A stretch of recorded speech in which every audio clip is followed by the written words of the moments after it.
Hi friends, आप कैसे हैं? उम्मीद हुआ कि आप बहुत अच्छे होंगे। मैं इस वीडियो के माध्यम से मैं पॉलिटी का सेकंड वीडियो बनाने जा रहा हूं, जो हमारे एग्जाम के लिए बहुत ही महत्वपूर्ण है, जो जिसका नाम है प्रस्तावना। क्या नाम है? प्रस्तावना या उद्देशिका। ठीक है फ्रेंड्स, अब गणेश भगवान का नाम लेते हुए हम अपने वीडियो की ओर अग्रसर हो रहे हैं फ्रेंड्स। अब देखिए फ्रेंड्स, अब हमारा क्वेश्चन क्या कह रहा है। क्वेश्चन क्या कह रहा है फ्रेंड्स? कह रहा है कि प्रस्तावना, ठीक है, प्रस्तावना या उद्देशिका। ठीक है, हम प्रस्तावना का ही उद्देशिका कहते हैं। अब जानते हैं कि जवाहरलाल नेहरू ने 13 दिसंबर 1946 ईस्वी को उद्देशिका उद्देशिका मतलब प्रस्ताव किया था, मतलब संविधान सभा के सामने, जो पास होकर आया 22 जनवरी 1947 ईस्वी में, जिसे हम लोग प्रस्तावना या उद्देशिका के नाम से जानते हैं। उम्मीद हुआ कि आप लोग प्रस्तावना या उद्देशिका समझ गए होंगे फ्रेंड्स। ठीक है, अब देखिए, जो प्रस्तावना है ना, ये प्रस्तावना कहाँ से लिया गया है हम आप लोग को बता रहे हैं। जो प्रस्तावना लिया गया है फ्रेंड्स, ठीक है, जो क्या लिया गया है, प्रस्तावना लिया गया है। ये प्रस्तावना कहाँ से लिया गया है? ऑस्ट्रिया से लिया गया है। प्रस्तावना की जो भाषा है ये ऑस्ट्रिया से लिया गया है फ्रेंड्स। कहाँ से लिया गया है? प्रस्तावना की जो भाषा है ये ऑस्ट्रिया से लिया गया है। ठीक है, कहाँ से लिया गया है फ्रेंड्स? ऑस्ट्रिया से लिया गया है। ठीक है, ऑस्ट्रिया से लिया गया है। ठीक है फ्रेंड्स, इस ऑस्ट्रिया और जो प्रस्तावना है यह अमेरिका से लिया गया है। ठीक है, ये जो प्रस्तावना शब्द है ये कहाँ से लिया गया है? अमेरिका से लिया गया है। ये जो प्रस्तावना की सब भाषा है ये कहाँ से लिया गया है? ऑस्ट्रिया से लिया गया है फ्रेंड्स। कहाँ से लिया गया है? ऑस्ट्रिया से लिया गया है। ठीक है, क्वेश्चन अगर आपसे पूछेगा कि बताइए क्वेश्चन, ठीक है फ्रेंड्स, ये जो प्रस्तावना है, प्रस्तावना शब्द कहाँ से लिया गया है? अमेरिका से लिया गया है। कहाँ से लिया गया है मेरे भाई? अमेरिका से लिया गया है। ठीक है फ्रेंड्स, कहाँ से लिया गया है? अमेरिका से लिया गया है। ठीक है, और ये जो प्रस्तावना की भाषा है कहाँ से लिया गया है? ऑस्ट्रिया से लिया गया है फ्रेंड्स। ठीक है, कहाँ से लिया गया है? ऑस्ट्रिया से लिया गया है। ठीक है फ्रेंड्स, अब देखिए संविधान का स्रोत। संविधान का स्रोत, अब संविधान का स्रोत क्या कहता है? संविधान का जो स्रोत है वो 3 गो चीजों से मिलकर बना है। ठीक है, एक है संविधान का स्रोत, पहला हम लोग देख रहे हैं, हम भारत के लोग या भारत का जनता। हम भारत के लोग या भारत की जनता। हम भारत के लोग या भारत की जनता। हम भारत के लोग या भारत की जनता। अब देखिए, जो हम भारत के लोग हैं, भारत की ही जनता जो संविधान को शक्ति प्रदान करती है। जो भारत की जो जनता है वह संविधान को क्या करती है? शक्ति प्रदान करती है। फिर वही संविधान पूरी तरह प्रशासनिक व्यवस्था को क्या करती है? व्यवस्थित रूप देती है। जितने भी भारतीय जनता है वह संविधान को क्या करती है? शक्ति प्रदान करती है। जब शक्ति प्रदान करती है तो यही संविधान आगे चलकर क्या करती है?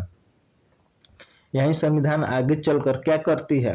प्रशासनिक व्यवस्था को व्यवस्थित रूप देती है। किस तरह आपको चलना है, किस तरह आपको नहीं चलना है, यह बताती है। ठीक है, तो हम भारत के लोगों के द्वारा ही संविधान को शक्ति प्राप्त होता है। जब उसको शक्ति प्राप्त होता है तो प्रशासनिक व्यवस्था को व्यवस्थित रूप में ढाल देती है। ठीक है फ्रेंड्स, अब देखिए, अब जो 2 नंबर है फ्रेंड्स, ठीक है, अब 2 नंबर है। अब देखिए, अब यहाँ से एक सवाल बनता है संविधान के स्रोत से, कि यहाँ से 2 क्वेश्चन बनता है। हमारे सिस्टम में सबसे ऊपर कौन होता है? हमारे जो भी हमारा सिस्टम है, जो भी हमारा भारत देश है, वो सबसे पहले कौन होता है? संविधान होता है। कौन होता है फ्रेंड्स? संविधान होता है। सबसे ऊपर क्या होता है? संविधान होता है। उसके बाद में दूसरा क्वेश्चन होता है, संविधान को शक्ति कहाँ से मिलती है? क्वेश्चन आपसे पूछेगा परीक्षा में कि संविधान को शक्ति कहाँ से मिलती है? तो जनता से मिलती है। कहाँ से मिलती है फ्रेंड्स? जनता से मिलती है। कहाँ से मिलती है फ्रेंड्स? जनता से मिलती है। कहाँ से मिलती है फ्रेंड्स? जनता से मिलती है। क्वेश्चन 2 को पूछेगा कि बताइए सबसे ऊपर क्या है? सिस्टम में सबसे ऊपर क्या है? तो संविधान है। संविधान को शक्ति कहाँ से मिलती है?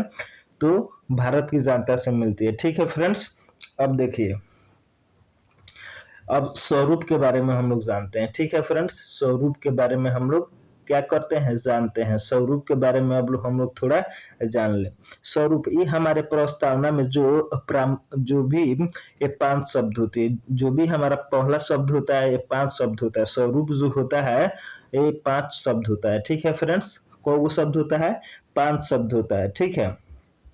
ये एक होता है संपूर्ण प्रभुत्व संपन्न, एक होता है समाजवादी, एक होता है पंथ निरपेक्ष, एक होता है लोकतंत्र, एक होता है गणराज्य या गणतंत्र, ठीक है। स्वरूप में जो होता है 5 शब्द होता है। आपसे परीक्षा में पूछेगा कि जो भारतीय प्रस्तावना का जो स्वरूप है उसमें कितना शब्द होता है, तो 5 गो शब्द होता है, आपको याद रखना होगा।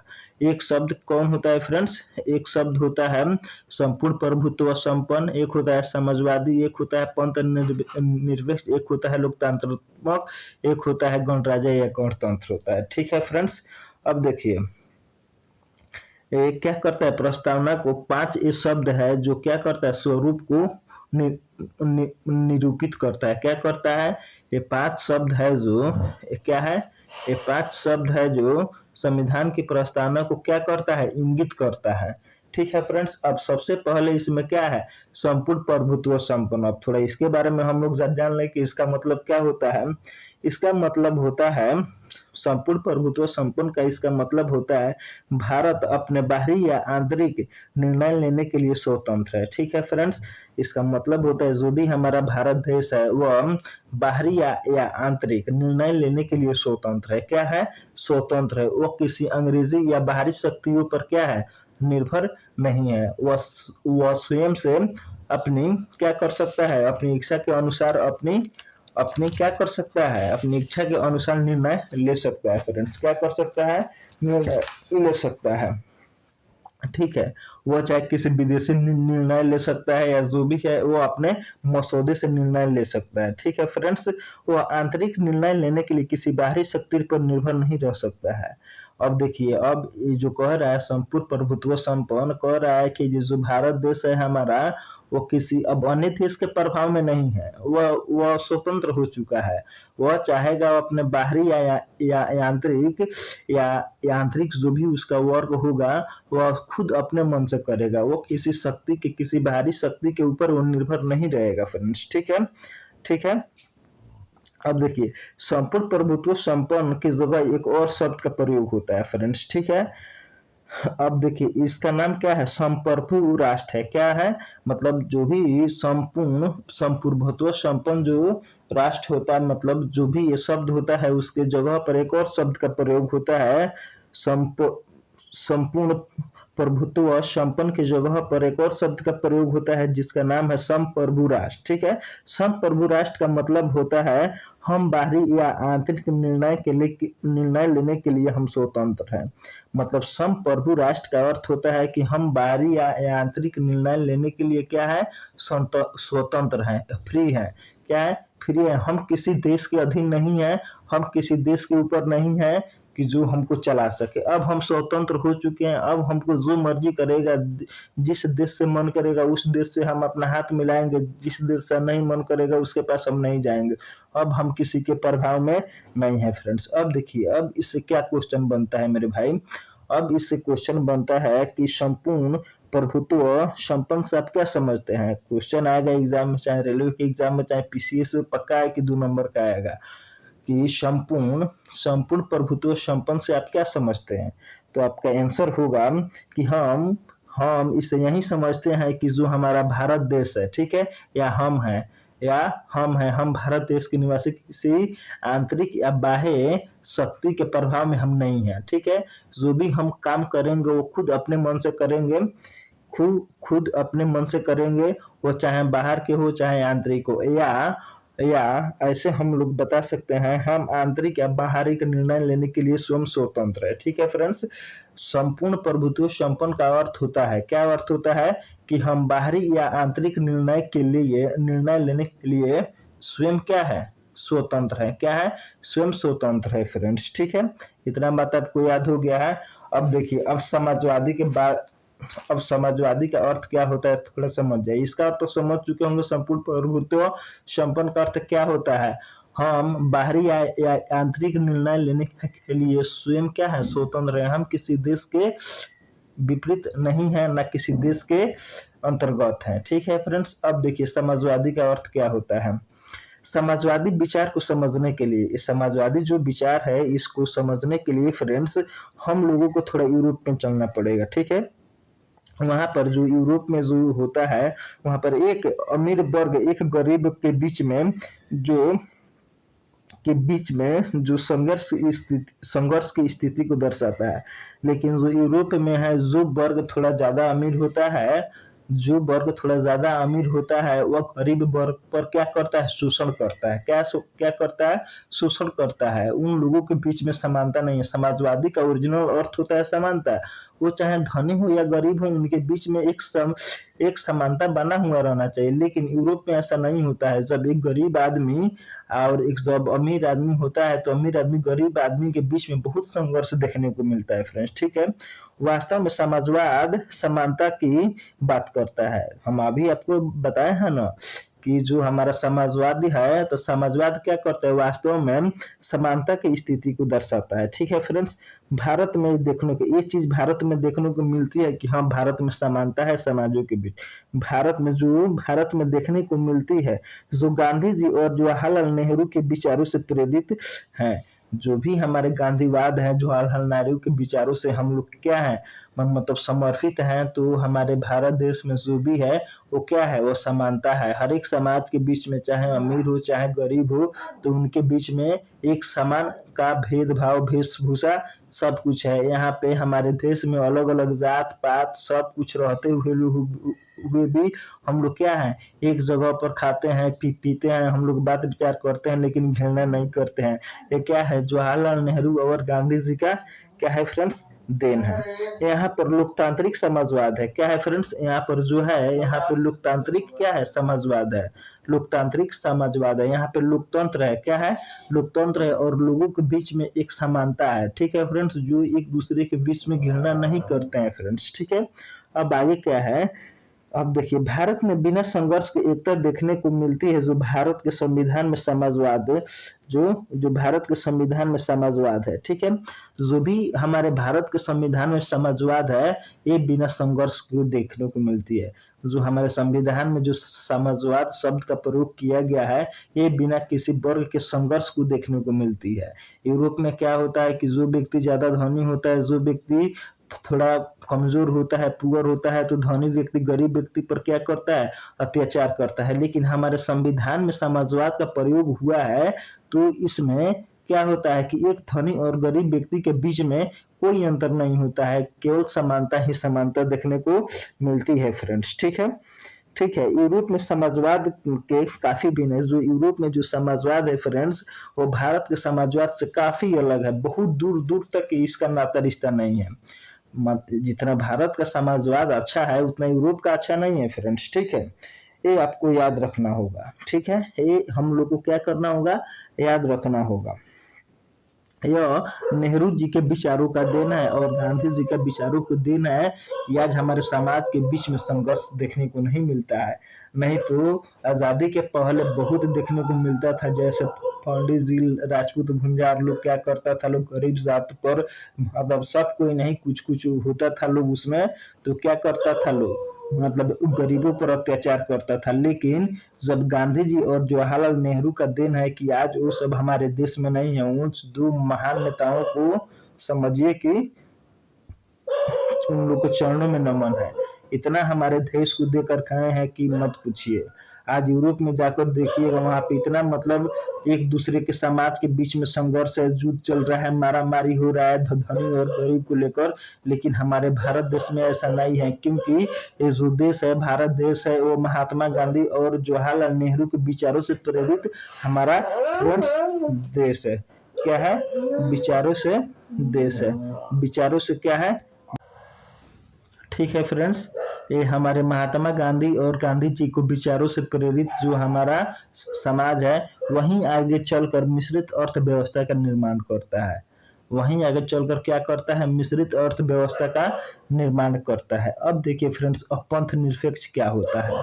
यहाँ पे पंथ निरपेक्ष क्या होता है। देखिए, पंथ निरपेक्ष का अर्थ होता है कि राज्य का अपना कोई धर्म नहीं होगा, राज्य का अपना कोई धर्म नहीं होगा।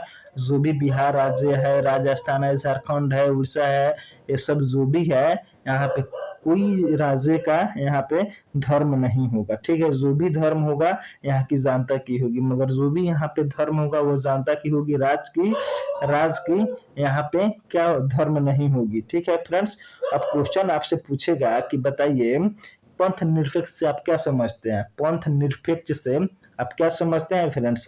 तो इसका हम लोग उत्तर क्या देंगे कि पंथ निरपेक्ष से केवल इतना समझना हम लोग समझते हैं कि जो भी हमारा भारत देश है या उसके राज्य हैं उसका कोई धर्म नहीं होगा, उसका कोई धर्म नहीं होगा, उसको सभी धर्मों का समान और इज्जत इज्जत करना होगा। ठीक है फ्रेंड्स, यहाँ पे हमारे भारत देश में अनेक जाति के लोग रहते हैं, अनेक धर्मों के लोग रहते हैं, उनको सब धर्म को इज्जत और सम्मान देना होगा। हमारे सेंट्रल गवर्नमेंट को और बिहार गवर्नमेंट को या स्टेट गवर्नमेंट को देना होगा। इन लोगों का कोई अपना एक क्या नहीं होगा, जाति नहीं होगा फ्रेंड्स। ठीक है, समझे। अब देखिए अब आगे क्या कह रहा है, अब लोकतांत्रिक क्या है। ठीक है, लोकतांत्रात्मक क्या है। ठीक है, अब देखिए लोकतांत्रात्मक का अर्थ क्या होता है, लोकतांत्रात्मक का अर्थ क्या होता है फ्रेंड्स, वैसी व्यवस्था क्या है, वैसी लोकतांत्रात्मक का अर्थ क्या होता है फ्रेंड्स, वैसी व्यवस्था। ठीक है, वैसी व्यवस्था जिसमें जनता शासन के लिए जिसमें जनता शासन के लिए जानी जाती है। ठीक है फ्रेंड्स, लोकतांत्रिक का अर्थ होता है जिसमें जनता क्या करता है, जिसमें जनता शासन के लिए जानी जाती है। अर्थात आप लोग अब्राहम लिंकन का एक कथन को याद रखिएगा, उससे सारा स्पष्ट हो जाएगा। अब्राहम लिंकन का कहना है कि ठीक है, जनता के लिए जनता के द्वारा शासन की प्रक्रिया ही क्या कहलाता है, लोकतांत्रिक कहलाता है। क्या कहलाता है, लोकतांत्रिक कहलाता है। क्या कहलाता है, लोकतांत्रिक कहलाता है। ठीक है, लोकतांत्रिक प्रक्रिया के आधार तय करना भारत में इसी प्रकार का लोकतंत्र को अपनाया गया। ठीक है, अब देखिए ऐसे हमारा भारत देश है जनता के द्वारा, ठीक है, जनता के लिए, ठीक है, जनता के लिए फ्रेंड्स। ठीक है, आप लोग इतना बात याद रखिए। ये जो फ्रेंड्स हमारा लोकतंत्र है, लोकतंत्र जो है ये जनता का शासन है। किसका शासन है, जनता का शासन है। ठीक है, जनता ही क्या करता है, चुनता है, जनता ही क्या करता है, सरकार को चुनता है। अर्थात अब्राहम लिंकन का एक कथन है, जनता के लिए जनता के द्वारा शासन, जनता के लिए जनता का शासन। ठीक है, जनता के लिए जनता के द्वारा शासन। ठीक है, जनता के द्वारा शासन अर्थात जनता क्या करेगा, एक आदमी को चुनेगा, वही क्या करेगा, उस पर शासन करेगा। यहाँ पर राजतंत्र नहीं है। राजतंत्र में क्या होता था फ्रेंड्स, राजतंत्र में होता था राजा का बेटा राजा बनता था, राजा का बेटा राजा बनते बनते एक पीढ़ी चलता था। लेकिन यहाँ पे ऐसा बात नहीं है, ये जनता के द्वारा तय किया जाएगा कि कौन यहाँ का सिस्टम चलाने वाला बनेगा। अर्थात तो सारी शक्ति होगी जनता के हाथों में होगी। ठीक है फ्रेंड्स, मतलब आप लोग समझ चुके होंगे। ठीक है, ठीक है, अब देखिए अब क्या है, अब गणराज्य या गणतंत्र है। ठीक है, अब देखिए लोकतंत्र और गणतंत्र दोनों एक ही चीज है। ठीक है फ्रेंड्स, लोकतंत्र और गणतंत्र दोनों एक ही चीज है, इसमें थोड़ा सा अंतर है। क्या है, थोड़ा सा अंतर है। गणराज्य का अर्थ होता है वैसी शासन व्यवस्था जिसकी संवैधानिक का प्रमुख जैसे भारत का राष्ट्रपति जनता द्वारा चुना जाता है, लेकिन वो वंशगुणत नहीं होता है। ठीक है, जब हम राजतंत्र में देखते हैं तो राजा का पुत्र क्या होता है, राजा होता है। ये कहता है कि जे गणराज्य में और जो लोकतांत्रात्मक है और जो गणराज्य है वो दोनों समान शब्द है, लेकिन जब हम किसी राष्ट्रपति को या प्रधानमंत्री को चुनते हैं तो वंशगुणत नहीं होना चाहिए। वो क्या होना चाहिए, जनता द्वारा प्रत्यक्ष रूप से या अप्रत्यक्ष रूप से चुना हुआ होना चाहिए। ठीक है, लेकिन वह वंशगुणत नहीं होना चाहिए। ठीक है, वो चाहे किसी भी क्षेत्र का हो, किसी भी जाति का हो, उससे हमको मतलब नहीं है, लेकिन उसका बाप ना राजा रहा हो, ना रहेगा, ना कभी रहेगा, ऐसा नहीं होना चाहिए। ठीक है फ्रेंड्स, राष्ट्रपति में ऐसा नहीं होना चाहिए। ठीक है, वो लोकतंत्र के आधार पर उसका क्या होगा, उसका निर्वाचन होगा फ्रेंड्स। ठीक है, अब देखिए अब उद्देश्य क्या होता है। उद्देश्य जो है, उद्देश्य में उद्देश्य जो है उद्देश्य में हम लोग 3 शब्द को लिए हैं। ठीक है फ्रेंड्स, न्याय, स्वतंत्रता, समानता, व्यक्ति की गरिमा, राष्ट्र की एकता एवं अखंडता और बंधुता। ठीक है, अब देखिए जो न्याय है, ठीक है, न्याय है तो न्याय में 3 चीज है। ठीक है, न्याय में हम लोग 3 चीज लिए हैं।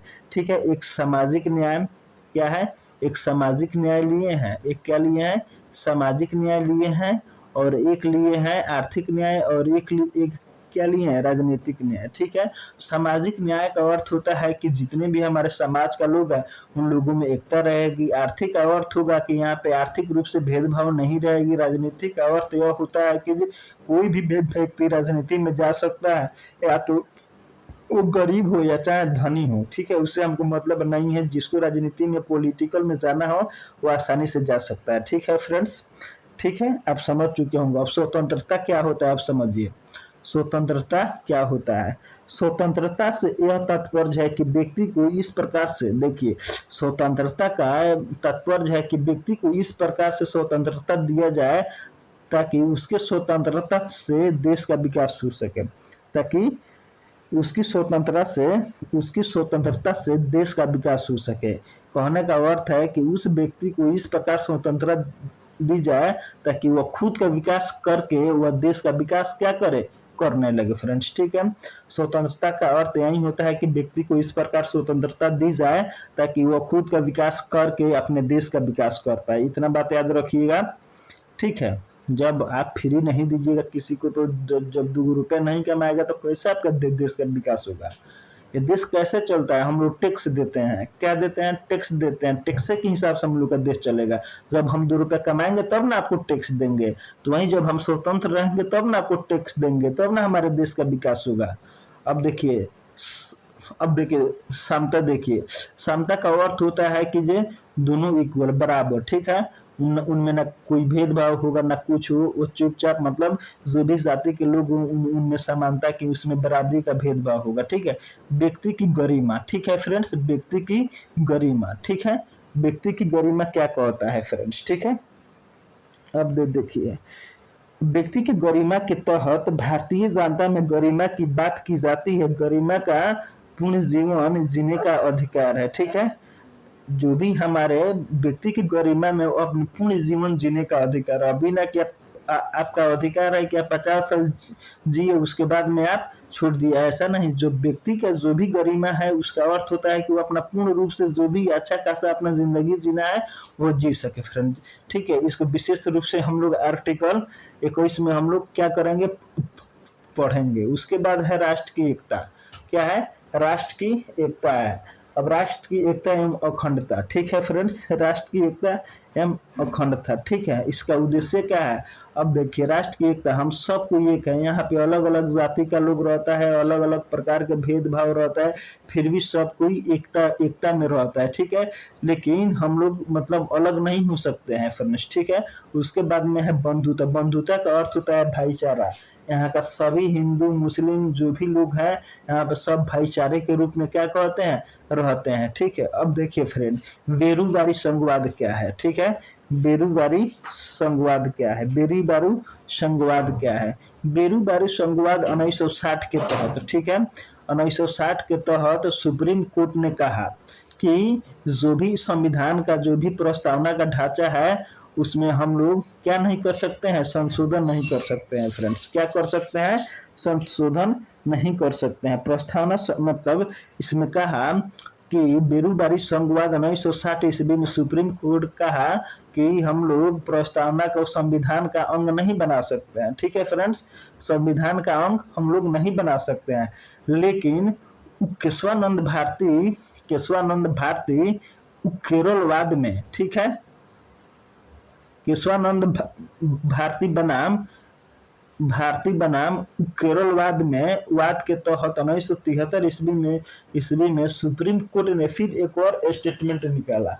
उसने कहा कि भारतीय संविधान जो प्रस्तावना है वो भारतीय संविधान का अंग है। क्या है, अंग है। ठीक है, अब देखिए, ठीक है, ये अपना भाषा पलट दिया। अब क्या हुआ कि 42वां संविधान संशोधन 1976 ईस्वी में, ठीक है, जिसके तहत समाजवादी को जोड़ा गया, पंथ निरपेक्ष को जोड़ा गया और अखंडता को जोड़ा गया, ठीक है। अब ये समाजवादी को ये जोड़ा गया और पंथ निरपेक्ष को जोड़ा गया और ये अखंडता को जोड़ा गया, ठीक है।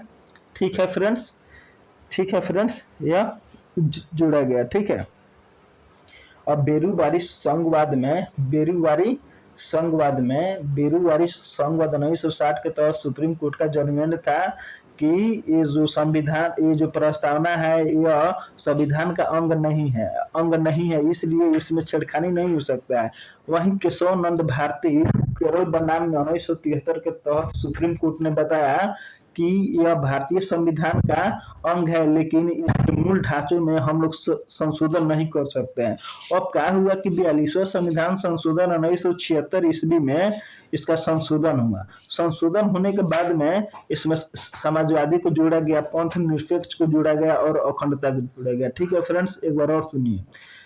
बेरूवारी संघवाद विवाद 1960 के तहत सुप्रीम कोर्ट ने आदेश दिया कि जो ये प्रस्तावना है, क्या है, ये प्रस्तावना है तो यह संविधान का अंग नहीं है। क्या है? संविधान का अंग नहीं है, ठीक है। और फिर बताया कि केशव नंद भारती बनाम केरलवाद 1973 के तहत सुप्रीम कोर्ट ने ये कहा कि ये जो प्रस्तावना है यह संविधान का अंग है, लेकिन हम लोग इसके मूल ढांचों में संशोधन नहीं कर सकते हैं। अब क्या हुआ कि 42वां संविधान संशोधन 1976 ईस्वी में प्रस्तावना में संशोधन हो गया और संशोधन के तहत इसमें 3 चीजों को जोड़ा गया। एक में समाजवाद, पंथ निरपेक्ष और अखंडता को जोड़ा गया। इतना बात आप याद रखिएगा। उसके बाद में इस प्रस्तावना को बहुत सारे लोग थे तो उन्होंने अलग अलग नाम दिया है। N.A. पालकी वाला ने बताया प्रस्तावना को परिचय पत्र कहा, ठीक है। अलादी कृष्णा स्वयंकर ने कहा कि दीर्घकालीन सपनों का विचार है। जो हमारा प्रस्तावना है वो बहुत पुराना सपनों का विचार है, ठीक है। और भारतीय संविधान को हम लोग कुंजी भी कहते हैं, आत्मा भी कहते हैं। अब देखिए, भारतीय संविधान को आत्मा कहते हैं, लेकिन जहाँ पे भीमराव अंबेडकर का बात आ जाएगा तो वहां पे हम लोग आर्टिकल 2032 को हम लोग क्या कहेंगे, मतलब आत्मा कहेंगे, ठीक है। क्या कहेंगे? मौलिक अधिकार के आत्मा कहेंगे आर्टिकल 32 को, ठीक है फ्रेंड्स। अब देखिए, अब हम आपको यहाँ पे बताया थे जो भी हमारा आर्टिकल है, जो भी हमारा प्रस्तावना है, प्रस्तावना शब्द अमेरिका से लिया गया है और उसके भाषा को ऑस्ट्रिया से लिया गया है। इतना बात याद रखिएगा। इसमें 3 भागों में हमने बांट दिया है। एक में संविधान के स्रोत, एक में स्वरूप, एक में उद्देश्य, ठीक है। स्वरूप में 5 आते हैं, 5 शब्द आते हैं: संपूर्ण प्रभुत्व, संपन्न समाजवादी, पंथ निरपेक्ष, लोकतंत्र मत और गणराज्य, ठीक है फ्रेंड्स। उद्देश्य में 3 शब्द आते हैं, उद्देश्य में 4 शब्द आते हैं: न्याय, स्वतंत्रता, समता, व्यक्ति की गरिमा, राष्ट्र की एकता, अखंडता, बंधुता, ठीक है फ्रेंड्स। इसमें 4 शब्द आते हैं। आप इतना ध्यान रखिएगा फ्रेंड्स, ठीक है। आज के लिए इतना ही friends. Thank you very much. अगर समझ में आया होगा तो कृपया इस वीडियो को लाइक कीजिएगा और शेयर कीजिएगा। पक्का है कि 2 नंबर इस क्वेश्चन से आएगा ही आएगा, ठीक है फ्रेंड्स।